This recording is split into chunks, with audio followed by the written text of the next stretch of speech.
Hi friends, మీ లక్ష్మీ లోపల పిల్ల అవుతుందా మమ్మీ? ఇక్కడే ఉన్నామమ్మా. అవుతుంది. చూశారు కదా బాబు, నేను ఆ బాబుకి ఏమైందన్న విషయం తెలియనివ్వట్లేదు. ఎందుకంటే మనిషికి తనకున్నా తెలిసిందనుకో, నేను ఉండనా అని తెలిసి ఆ అబ్బాయి కొంచెం మైండ్ ఖరాబ్ అయిపోయి కొంచెం ప్రమాదం అవుతుంది. అందుకని మేము చెప్పలేకపోతున్నాం. కానీ అది అర్థం చేసుకోండి ఫ్రెండ్స్. కానీ ఎన్ని హాస్పిటల్ తీసుకెళ్ళాం మమ్మీ? మెడిక్యూర్ హాస్పిటల్ తీసుకెళ్ళాము, దాని తర్వాత నీలోఫర్, దాని తర్వాత స్టార్ బంజారాస్ హాస్పిటల్. మరి ఏమన్నారు అక్కడ?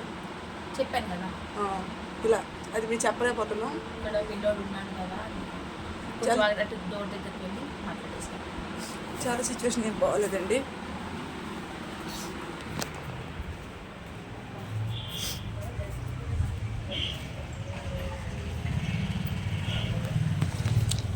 బయటికి ఎందుకు వచ్చానంటే అక్కడ మాట్లాడకూడదు అనేసి బయటకు వచ్చాను. బాబుకి అయితే ఏం బాగోలేదు. మేము చూడడానికి వచ్చినాం, లక్కీ, నేను.